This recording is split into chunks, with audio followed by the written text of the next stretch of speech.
अर्जुन को जब कर्ण को मारना है तो कर्ण ने कहा कि एक ही जगह पे थोड़ा कमजोर पड़ रहा हूं। कहां? बोला बस उसका ड्राइवर बड़ा। बोला हमारा भी कम नहीं है। उन्होंने पांडवों के मामा को मिला लिया था, उन्हीं को अपना सारथी बना लिया था, शल्य को। शल्य उनके सारथी हैं, कृष्ण इनके सारथी हैं। अब संस्कृत में अगर तुम थोड़े से जानकार हो तो तुम्हें बड़ा आनंद आएगा इन पात्रों को समझते हुए। कृष्ण तो स्वयं ईश्वर हैं, विश्वास हैं, आनंद हैं, सच्चिदानंद हैं, परमानंद हैं। तो एक के ड्राइवर सारथी परमानंद हैं। बातचीत भी चलते रहती है बीच बीच में।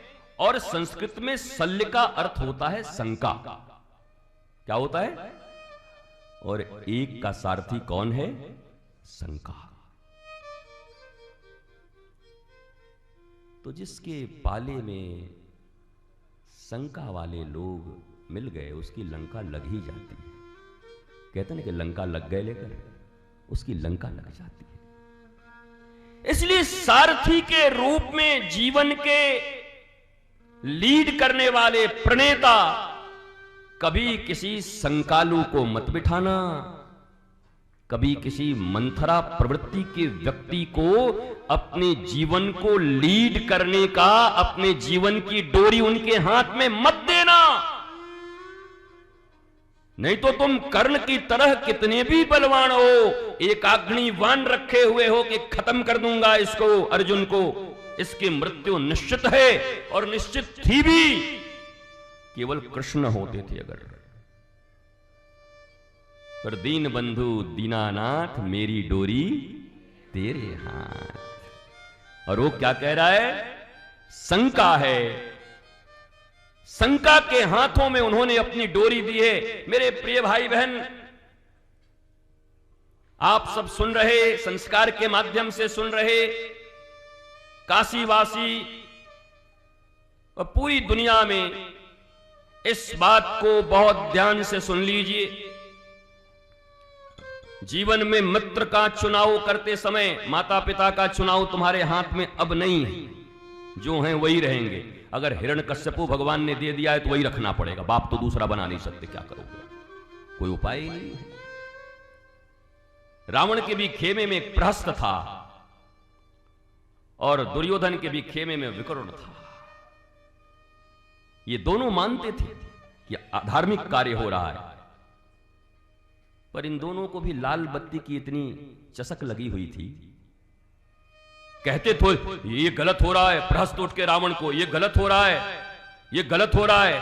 एक बार रावण चप, इसका बत्ती छीन तो हूटर लेके घूमता है लंका के नगर में, टों टों टों करते, निकल जा। निर्णय नहीं कर पाया प्रहस्त की जाऊं कि रहूं। सोचा कौन अब अकेले हमारे करने से थोड़ी धर्म की स्थापना हो जाएगा। ये जो मिला है ये भी न चला जाए।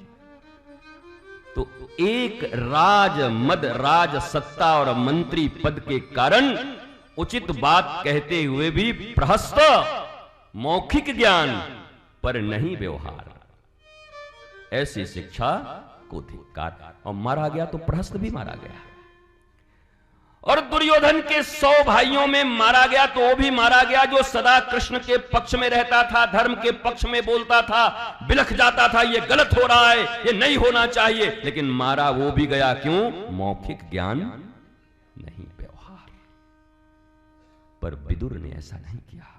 धर्मराज एक झटके में जब दुर्योधन ने कहा खाते मेरी हो गाते उधर की हो, कहा कि आज से तेरा खाना भी बंद, क्योंकि मैं गाना तो बंद नहीं कर सकता, गाऊंगा तो गोविंद का ही गान करूंगा, चाहे कुछ हो जाए। खाने के लिए तेरा गाना गाना पड़े, मैं कोई सूत मागत चारण फाट हूं, तुम्हारी जय जयकार करते चलूं? After all I am human being, दुर्लभो मानुषो देही, मैं दुर्लभ मनुष्य हूं। देवता भी बार बार जिस मनुष्य रूप में अवतार लेना चाहते, अरे भगवान खुद आना चाहता है। मत्स्य रूप में आ गए, कूर्म रूप में आ गए, 12 रूप में आ गए। ठाकुर जी बोले यार माखन उखन कब खाएंगे, और ठुमुक ठुमुक चली प्रभु पर आई दशरथ जी की थाली में कब खाएंगे, यही सब बनते रहेंगे क्या हम? तो मानवीय अवतार लेकर, नरा अवतार लेकर पुरुषोत्तम धरा पर आते हैं पूर्ण लीला का विस्तार करने के। ये इतना दुर्लभ,